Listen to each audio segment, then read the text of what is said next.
Tennessee, But I was born in Harlem Hospital, and I went to school in Harlem, this is, and I always wanted to bring something back to the community where I was born and raised. And so I started this club. And after being open for 2 years, I found out that this place had a unique history, and that it was one of the famous speakeasies from back during Prohibition, As a matter of fact, this street was known to have more speakeasies than any single street in the state of New York. They had so many speakeasies in the street that you had to know where you wanted to go, because there was one place called the Palace, one was called the Nest, one was called Club Mexico, and then one was called the Log Cabin.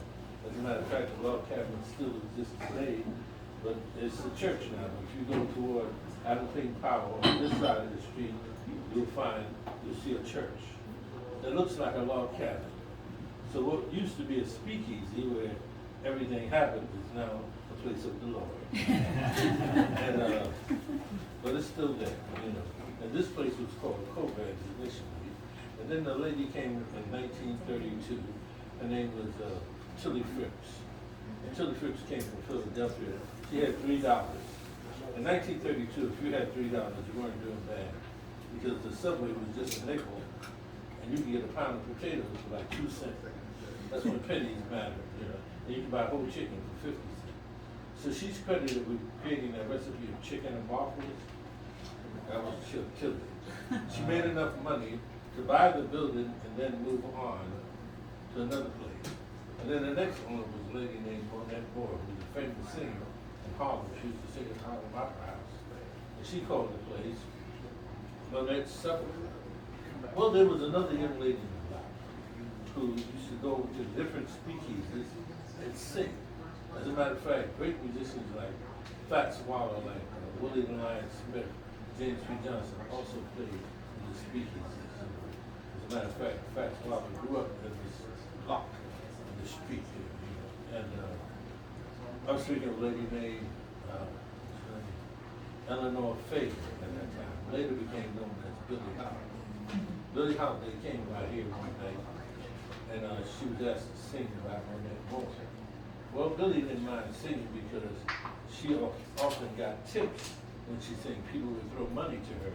As a matter of fact, speaking of tips, I would like to introduce you to our tip. And last week, someone put some religious material on. I wasn't expecting this. It says you're invited. I asked the guys, did they want to be invited? They said no. And neither do I. So if you have intentions of giving us religious material, thanks, but no thanks. You much more prefer ladies and gentlemen than Africa. Now that gets our attention. Anyway, Billie Holiday got a chance to sing, and lo and behold, he was producing on it. A gentleman by the name of John Hammond, who often came to Harlem looking for talent. At that time, they called it race music, created by black musicians. And so he heard Billie Holiday sing, and was so taken with her sound that he became her manager, and the rest is history. He introduced her to Benny Goodman. That was the launching of her career. All that happened right here. And when I got the place, I had no idea, none whatsoever. All I knew was that I wanted to play. I thought I might want to go from the school, but I'm not so good at that. So, we went on to play. And after 2 years of being open, we found out about this history. I found out through a neighbor of mine named Charlie. This is Charlie over here. Charlie was famous for passing information to me when we talked. He told me that the place had a unique history and that we need to check it out. So my wife started doing research on the whole thing with Prohibition, what happened during the 1930s, how in 1921 was the first time that white women had a chance to vote in this country.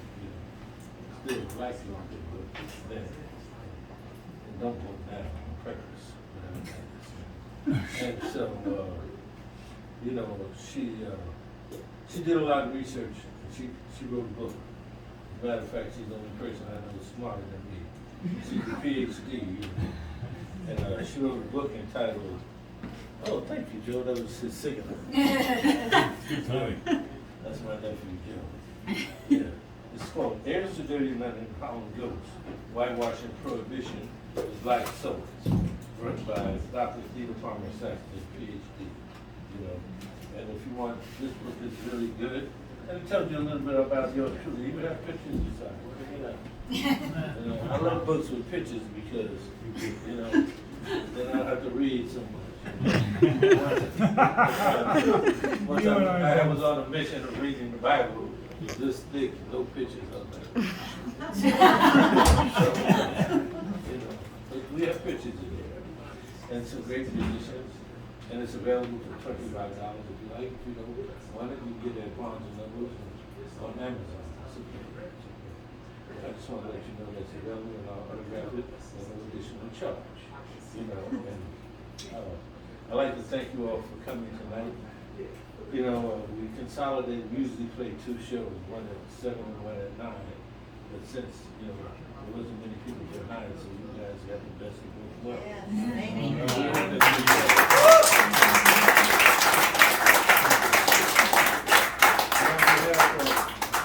Daryl Green, you know, Deshaun Harper, Keith Brown, and yours truly, Bill Saxton.